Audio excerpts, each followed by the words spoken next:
Colombia celebró el domingo elecciones legislativas y las primarias de cara a los comicios presidenciales del 29 de mayo.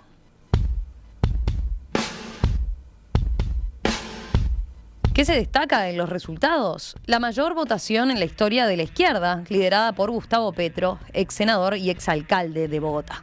Adelante, es la hora del triunfo, es la hora de la victoria, a ganar en la primera vuelta presidencial. De esta manera, la coalición de izquierdas, Pacto Histórico, pasó a ser la principal fuerza en el Senado, pero tendrá la misma cantidad de escaños que la colectividad conservadora Equipos por Colombia, liderada por Federico Gutiérrez, que también se posiciona como el principal rival hacia las presidenciales. Y yo hago un llamado a todos los sectores políticos, sociales, a los ciudadanos que no pertenecen a ningún partido tampoco, que nos unamos y que ganemos en primera vuelta y derrotemos proyectos populistas autoritarios que hoy están en el camino. ¿Cómo se presenta el panorama político y electoral en ese país? Vamos a conversarlo en los próximos minutos con la politóloga Laura Wil Sotero, profesora del Departamento de Ciencia Política de la Universidad de los Andes, con quien hemos hablado en varias oportunidades. Laura, ¿qué tal? Buen día. Un gusto tenerte de vuelta por aquí en el programa. Gracias por atendernos. Hola, gracias a ustedes por la invitación nuevamente. Laura, recordemos brevemente que estaba en juego el domingo pasado en Colombia, ¿no? Son las elecciones internas de los partidos o las coaliciones y por otro lado las elecciones legislativas, ¿verdad? Correcto, sí, elegimos tres ahora candidatos a la presidencia que estaban compitiendo en sus consultas interpartidarias y elegimos senadores y representantes a la Cámara. Y elegimos víctimas del conflicto armado que vinieron a ocupar 16 curules que se definieron en el acuerdo de paz que se firmó en el 2016. Son personas que vienen de territorios en los que hubo gran incidencia del conflicto armado y ahora van a representar a las víctimas de los territorios más afectados por esto. Y elegimos nuevamente 10 escaños para el Partido Comunes, que es el partido que se formó también como consecuencia del acuerdo de paz. Uh-huh. Así que completo, es una elección que tiene varias consultas internamente. Un aspecto a resaltar, la votación no es obligatoria, ¿verdad? No, el voto en Colombia es voluntario, es un derecho que tienen los ciudadanos y eso explica en gran parte el altísimo porcentaje de abstención que hay. O sea, menos de la mitad del censo electoral salió a participar el domingo, menos del 50%. Eso te quería consultar porque había un oyente que nos escribe muy seguido desde allí, desde Colombia, Gustavo, decía que eso nos destacaba el gran nivel de abstención que se dio. Igual, ¿es común o es algo típico que se dé ese porcentaje, ¿no? Aproximadamente 50% o 50 y algo por ciento de los colombianos deciden no concurrir a las urnas. Correcto, no varía mucho de elección a elección, pero estas elecciones al Congreso de la República son las elecciones en las que menos participa la gente, menos del 50%. Pensamos que el hecho de que hubiera consultas interpartidarias para escoger a los candidatos presidenciales que ahora van a ir a la primera vuelta electoral podía aumentar quizás el caudal o la cantidad de gente que iba a salir a votar. Sin embargo, no, se mantuvo relativamente estable. De hecho, creo que disminuyó un par de puntos porcentuales la participación este domingo. Uh-huh. Y es común, es típico, es lo que ocurre casi siempre. ¿Cuáles son las explicaciones? Múltiples. Pues el hecho de que no sea obligatorio, el hecho de que a mucha gente pues le cuesta trabajo llegar a sus puestos de votación en las zonas rurales o no creen en la política, en fin. Entonces ahí hay muchas razones para observar y entender por qué el caudal electoral es tan bajito el día de las elecciones. Uh-huh. Bien, Laura, yo destacaba uno de los resultados que se subrayó como novedoso, ¿no? La izquierda tuvo su mejor resultado histórico de la mano del senador Gustavo Petro y estará entre las bancadas más numerosas en ambas cámaras, ¿no? ¿Cuánto cambia? Empecemos por el Congreso, ¿no? ¿Cuánto cambia el nuevo mapa del Congreso colombiano? ¿Cuáles son los principales movimientos, digamos? Sí, efectivamente yo creo que lo que más hay que destacar de la jornada electoral del domingo es el triunfo de la izquierda, no solamente de su candidato presidencial Gustavo Petro, de lo que podemos hablar ahora más adelante, sino también de lo que pasó en el Congreso de la República, pacto histórico, que fue una lista constituida por partidos de izquierda. Logró ganar la mayor cantidad de escaños que haya podido ganar en el pasado. 15% de la representación va a tener en el Congreso de la República, esto pensando en Senado y en Cámara de Representantes, y es un porcentaje alto en comparación con lo que habían obtenido en contiendas anteriores, que no habían superado más o menos de entre el 5 y el 8%. Entonces, ese es un hecho a destacar, como el poder que tiene la izquierda, pero claro, Colombia sigue siendo un sistema de partidos muy fragmentado, o sea, no es el único partido que logra ese porcentaje, gana lo mismo que el Partido Conservador, que es uno de los partidos tradicionales, y enseguida está el Partido Liberal. Y después de esto vienen otras fuerzas que en el pasado ya habían ganado poder, como son los partidos de derecha equivalentes al Centro Democrático, a Cambio Radical, y el Partido Verde, que es de centro-izquierda. Estos partidos también ganan poder en el Congreso del domingo, pero lo ganan de una manera disminuida, pierden escaños, perdieron curules. Entonces, esas curules que pierden estos partidos de derecha, seguramente en el balance final, pues vemos que las está ganando la lista del pacto histórico, que son los partidos de izquierda. Uh-huh. Entonces, sí, la izquierda hay que destacar el poder que ganó esta lista. Como digo, es una lista, no es un partido, es una lista de partidos de izquierda, algunos con mayor trayectoria que otros.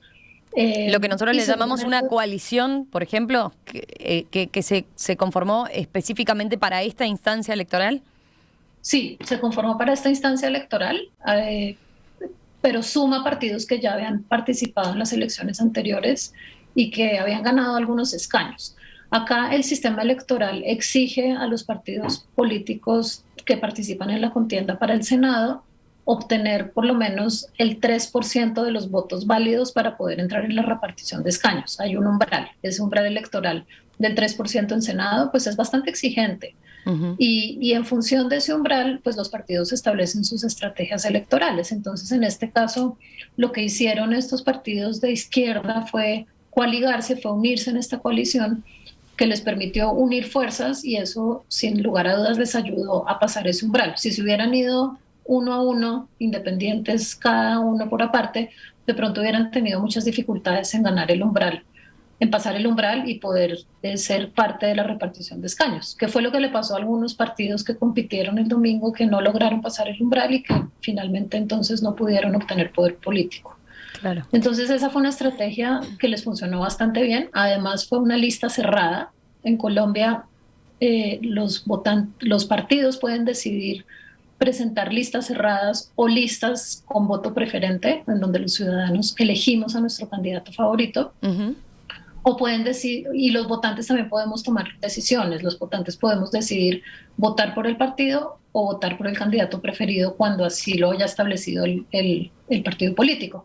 En el caso de Pacto Histórico, esta coalición de partidos de izquierda, lo que determinaron las directivas fue establecer una lista cerrada. Entonces, eso yo creo que también fue una estrategia exitosa pues que explica gran parte de los votos que obtuvieron. La gente simplemente salió y puso una cruz en el partido sin tener que escoger a un candidato preferido y sin confundirse, porque esta opción de voto preferente también ha confundido a muchos votantes y eso ha explicado también la cantidad de votos nulos que observamos en cada una de las elecciones. Es muy difícil, es complejo, no se entiende muy claramente qué hay que hacer. Entonces, esto facilitó el hecho de que la gente pudiera votar fácilmente por una lista que se ve además cohesionada, que se ve que está convocando a unos intereses que son de izquierda. Entonces, yo creo que eso jugó a favor de Pacto Histórico. Veía en varias crónicas se resalta más allá de los resultados en las legislativas, ¿no? Que como decías, la izquierda tuvo un buen desempeño, pero siguen teniendo un sistema bastante fragmentado. Se destacaba que bueno que Petro fue, veía en algunas crónicas, el ganador indiscutible de la jornada esta del 13 de marzo, tanto en las consultas de elecciones legislativas, pero también hizo historia de manera doble, porque es el candidato más votado en una primaria y por primera vez se impulsa al Senado una bancada de izquierda más grande que la de ninguno de los otros partidos. yendo ya a lo que puede ser la primera vuelta de las elecciones, ¿no? Para elegir la presidencia el próximo, a fines de mayo, ¿verdad? El 29 de mayo. ¿Con qué chances reales llega Petro y qué podemos decir de él como figura, ¿no? Pues yo creo que tiene muchas opciones, o sea, sin lugar a dudas Petro va a estar en la recta final de la elección, es decir, bien sea, no sé si vaya a haber segunda vuelta. Yo creo que hoy en día debemos considerar el escenario en el cual pueda ganar en la primera vuelta. Para ganar tiene que conseguir 50% más uno, ¿verdad? 50% más uno. Sí, eso para ganar en primera vuelta. Eso es para ganar en primera vuelta. Eso no ocurre en el pasado, ocurrió cuando Álvaro Uribe Vélez fue candidato presidencial en el 2006 y en el 2002 primero y en el 2006 después. Posteriormente, con Santos y con Duque siempre ha habido segunda vuelta. No es tan fácil acumular el 50% más uno de los votos en primera vuelta, también dada la fragmentación que hay en las candidaturas.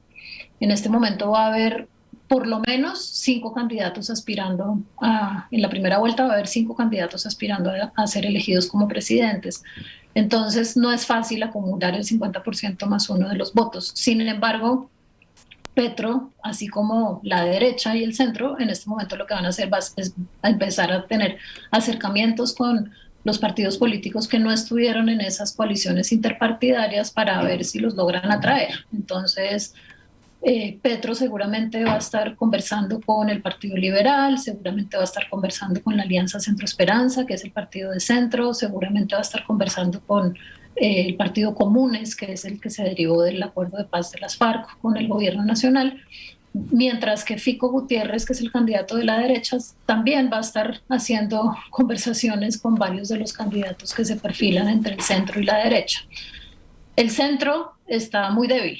Entonces, el centro está muy débil, pues de la coalición interpartidaria que se presentó ese día ganó Sergio Fajardo, que va a ser el candidato presidencial, pero ganó con mucha timidez, o sea, obtuvo muy pocos votos, sus listas al Congreso obtuvieron una porción de poder, pero no es suficientemente grande para después garantizarle una gobernabilidad, entonces también tendrán que negociar. Hay chances que se baje su candidatura como tal y que efectivamente haga alianzas para uno u otro lado. Me parece difícil que el Sergio Fajardo vaya a hacer eso. Yo creo que se va a mantener como candidato en la primera vuelta, aspirando a poner de acuerdo a quienes estuvieron en conflicto durante toda la contienda pasada y aspirando a que haya algún tipo de coordinación allí para ver si logran mejorar en la primera vuelta electoral y aspirar a pasar a la segunda. Me parece difícil que en este momento vaya a ponerse al lado de la contienda y declare públicamente que se va a ir con Petro, porque él se declara como un candidato de centro y Petro pues es visto como alguien de izquierda, entonces pues quiere mantener su postura frente a esa posición. Laura, tengo 2 preguntas bien breves antes de terminar, que tenemos claro que tenés horarios limitados porque tenés clases. El uribismo ganó en las últimas 5 presidenciales en Colombia, ¿no? O ganó, 4 de las últimas 5. Y ahora, ¿qué representatividad tiene y qué lugar ocupa en el sistema político colombiano concretamente? El otro fenómeno que observamos en esta contienda es la desinflada que se pegó el uribismo, ¿no? Como que sin lugar a dudas están en crisis. De hecho, el candidato del Centro Democrático, que es el partido que creó Álvaro Uribe Vélez en el 2013, que fue muy exitoso en el 2014 y posteriormente en el 2018, Óscar Iván Zuluaga, su candidato hasta ayer, renunció a su candidatura y expresó que lo que va a hacer es unirse al candidato de derecha que ganó el domingo, que es Fico Gutiérrez. El uribismo perdió, el Centro Democrático perdió también una porción significativa de poder en el Congreso de la República, lo cual los deja muy debilitados, para poder negociar con quienes están ahorita en la contienda electoral, los deja debilitados posteriormente cuando empiecen a operar como Congreso y tengan que apoyar a una coalición de gobierno o al contrario a la oposición. Tuvo las 2 más altas votaciones, ¿sí?, de candidatos individuales, Miguel Turbay Miguel Uribe Turbay y María Fernanda Cabal, que son del Centro Democrático, acumularon la más alta cantidad de votos individuales y probablemente podrán ser una voz importante si es que tienen que hacer parte de la oposición el día de mañana ante una eventual presidencia de Petro. Pero el uribismo, sin lugar a dudas, está debilitado y esto se vio el domingo y Uribe ya no es un protagonista, ¿no? Uribe ya está un poco al lado por todo lo que ha pasado en este país. Laura, evidentemente falta mucho, falta todo lo que es la primera vuelta y ver si Petro entonces efectivamente logra eso que parece difícil, decías de 50+1, pero ¿qué pasa en la segunda instancia? De todas formas, lo último, ¿cuáles son, dirías, las propuestas y por dónde va el mensaje de Petro hoy en día que represente a la izquierda colombiana, digamos? Yo creo que Petro es el que más claras propuestas tiene. En las otras candidaturas hubo mucho desacuerdo en términos de cuáles estrategias iban a utilizar a lo largo de la campaña. Se enfocaron en eso y dejaron a un lado las propuestas. Petro se conecta con la sociedad. Digamos, Petro está aprovechando también el contexto que hubo en el país desde el 2019, perdón, con todas las movilizaciones que se dieron, causadas por un montón de problemas estructurales que tiene este país, de desigualdad enorme, de pobreza gigantesca, de falta de oportunidades educativas y de salud. Y su discurso va por ahí, ¿no? Como hacer un Estado benefactor, digamos, que le llegue a más gente, que pueda estar democratizando propiedades incluso. Entonces él tiene como mucha más claridad frente al discurso y las propuestas que tiene a la hora de hacer los debates y pues digamos que su discurso es claro, a diferencia de los demás, que tienen que hacer un esfuerzo ahora por decir por qué están en desacuerdo con Petro y cuáles son. Claro, esta campaña también va a estar impregnada seguramente de mucho miedo, ¿no? De muchas noticias falsas seguramente, de mucho miedo de un lado y del otro. Entonces, bueno, nos esperan unos meses álgidos, yo creo, de debate electoral. Laura Wills Otero, politóloga colombiana por la Universidad de los Andes en Bogotá. Gracias, Laura, como siempre. Volvemos a conversar contigo en cualquier momento. Seguramente va a haber otras instancias entonces de cara ahí a fines de mayo y con lo que pase después. Un abrazo. Claro que sí, Romina. Muchas gracias por la invitación. Saludos a toda la audiencia.